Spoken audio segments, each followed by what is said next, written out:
The Superman Maquette from Tweeterhead has entered the secret sanctuary, the beginning of their 2.0 line.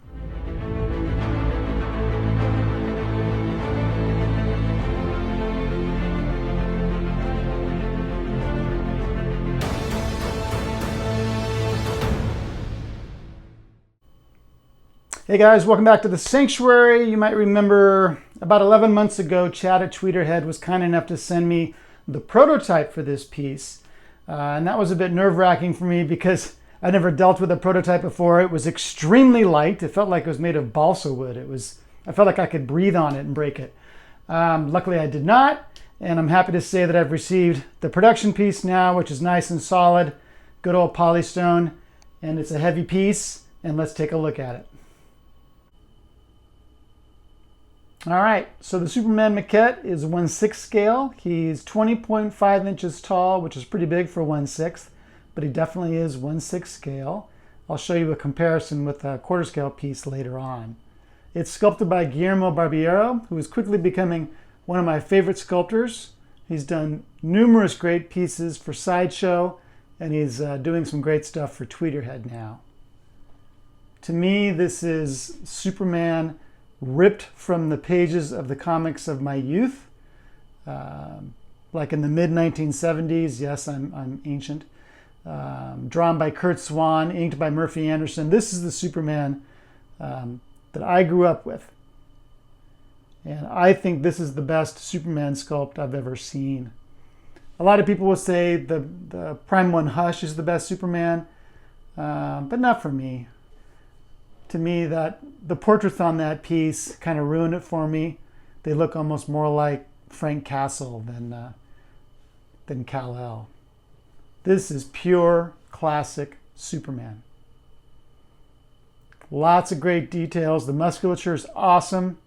We have those pulls on the costume there.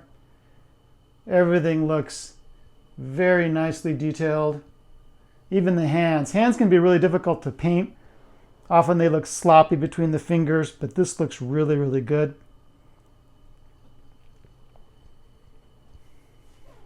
The base is Fortress of Solitude.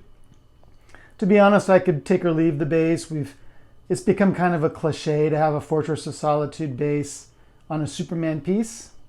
The first Superman premium format had a Fortress of Solitude base, as did the first Tweeterhead Superman 1.0. as did the XM 1/6 scale. So it's kind of become a cliche. So I appreciate it when, for example, Sideshow gave us that Brainiac ship base on their last Superman premium format. That was a really unique idea and kind of set it apart from a lot of Superman statues. I do have a couple of problems I want to discuss with this piece. One thing I've noticed about Tweeterhead lately on their last several pieces is their paint application has been really, really top notch. No overspray, just really good detail. Boy, oh boy, it's been really awesome. On this piece, everything is good except the belt. The top of the belt is pretty sloppy with blue paint bleeding onto the top of the belt and onto the top here and here. You can see blue on top there where that should be red, and then it's just sloppy here on the buckle, just on top. It's fine on the bottom of the belt, which is weird, but it's not fine on top of the belt. It's just sloppy. I can live with it, but it's not what I've come to expect from Tweeterhead paint applications.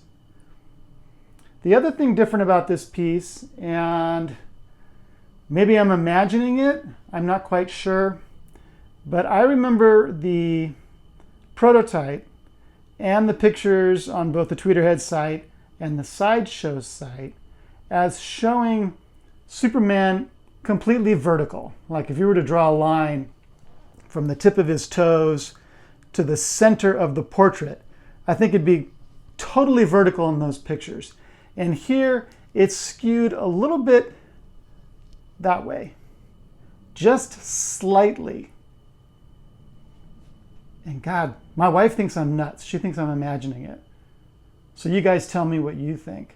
The problem is that in the original pose, you know, this right shoulder is already kind of elevated in this heroic pose. And the fact that he's not completely vertical, but goes a little bit in that direction, it emphasizes the height of that shoulder. So it kind of looks like it's really kind of elevated there. So just tell me what you think. You know, it's slight. And I don't think it's a big deal, but I wanted to point it out because it is a slight difference from the prototype. Let me give you a view of the back. I don't think I did a very good view of that. We do get the S on the back of the cape. Nicely done.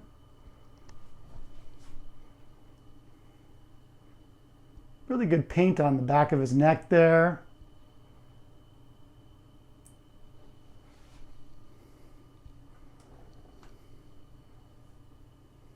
Little shot for the ladies.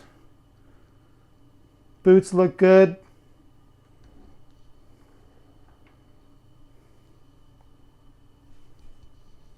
Give you a side view.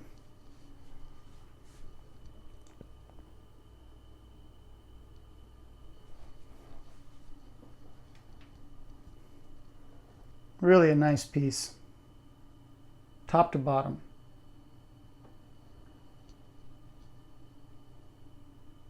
All right, let's take a look at some of the other portraits. Here's the long hair portrait. This is kind of a, what would that be, 1990s, after the return of Superman look. I think in the comics it was even longer, but this looks really nice. I think I assumed when I ordered it that I'd probably just use the first portrait that I showed, the classic portrait. But this looks really cool. I could imagine switching this out every once in a while. Really nice detail on the hair sculpt.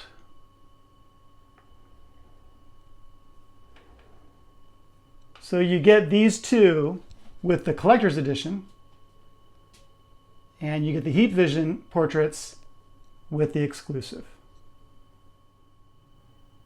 And here's the Heat Vision portrait on the classic portrait. So this is the exact same portrait. It's just the eyes are different. It's kind of cool when the light catches it just right.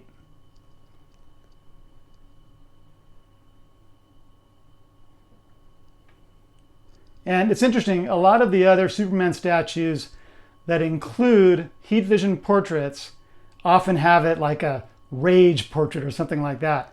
Well, at least when I was reading Superman as a kid, when he uses Heat Vision, his expression didn't change. It was just like this, very stoic. He just wasn't an angry guy back in the 70s and 80s.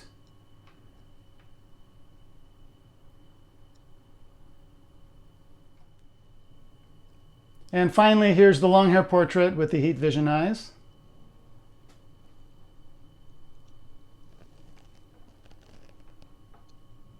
Looks good.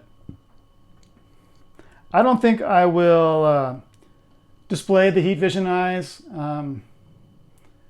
Eyes are like the most important part of a statue for me because it's what, to me, brings the character to life. It's why I don't have a lot of statues in my collection where the face is completely covered. You know, Aquaman, you see his face. Well, you can look. You know, Iron Man is an exception. Batman, you see part of his face. You know, Green Arrow, you see most of his face. It's just a thing. Eyes are big for me. I thought you might like to see him displayed with Poison Ivy. I consider her a bridge piece for Tweeterhead between their 1.0 line and their 2.0 line, meaning I think she displays really well with the Superpowers line, but I think she's also going to display really well with the 2.0 line. This is a beautiful piece that kind of arrived to universal acclaim. Everyone who owns this piece, I think, loves this piece. It's really, really beautiful. And I keep imagining how she's going to look, because this is essentially her throne piece, next to that, the Joker-on throne that Tweeterhead is doing. I think the two of them together are going to look phenomenal. Some of you might be concerned that the 2.0 pieces from Tweeterhead might be too big. The Superman here is 20.5 inches, which is pretty tall for a 1/6 piece, but he pales in comparison to the size of the Superman premium format from Sideshow. There's really a dramatic difference. Now, the Superman PF is tall, it's 26 inches. Most premium formats are not that tall, but you can tell just the size of the bodies, the size of the portraits. There is a significant difference, and I think that the Tweeterhead 2.0s are going to scale just fine with other 1/6 scale pieces. Here's the art box, which I think is kind of bright and fun. Superman is kind of a daytime character. Batman is a nighttime character. It kind of reminds me of the You'll Believe a Man Can Fly movie poster for the original Superman movie. So it doesn't have any images of the statue. It just shows this Fortress of Solitude looking image here. Superman maquette on the top. And then the S on the side. And I got number 146 out of the edition size of 500. So do I think you should get this for your collection? If you're a Superman fan, absolutely. If you're a Tweeterhead fan and you're starting off on that 2.0 line, this is a really good start. I mentioned a few quibbles with this piece. That paint application on the belt was not great, and I'm not sure he's as vertical as he was in the prototype or in the prototype photos that we saw on the Sideshow side of the Tweeterhead site. But my gosh, it's really slight. And my wife, like I said, thinks I'm crazy. She doesn't see any difference whatsoever. So it could just be me because she's smarter than I am. So yeah, it's a great piece. It's actually affordable when you compare to a lot of statues that have come out since then. I think was it $350 or $375, something like that. That seems pretty affordable for the size of it. It's 20.5 inches. That's a lot of statue for the money. As for when you'll see me next, I think the next piece I'll review will be the Dark Side Collectibles Captain Spock.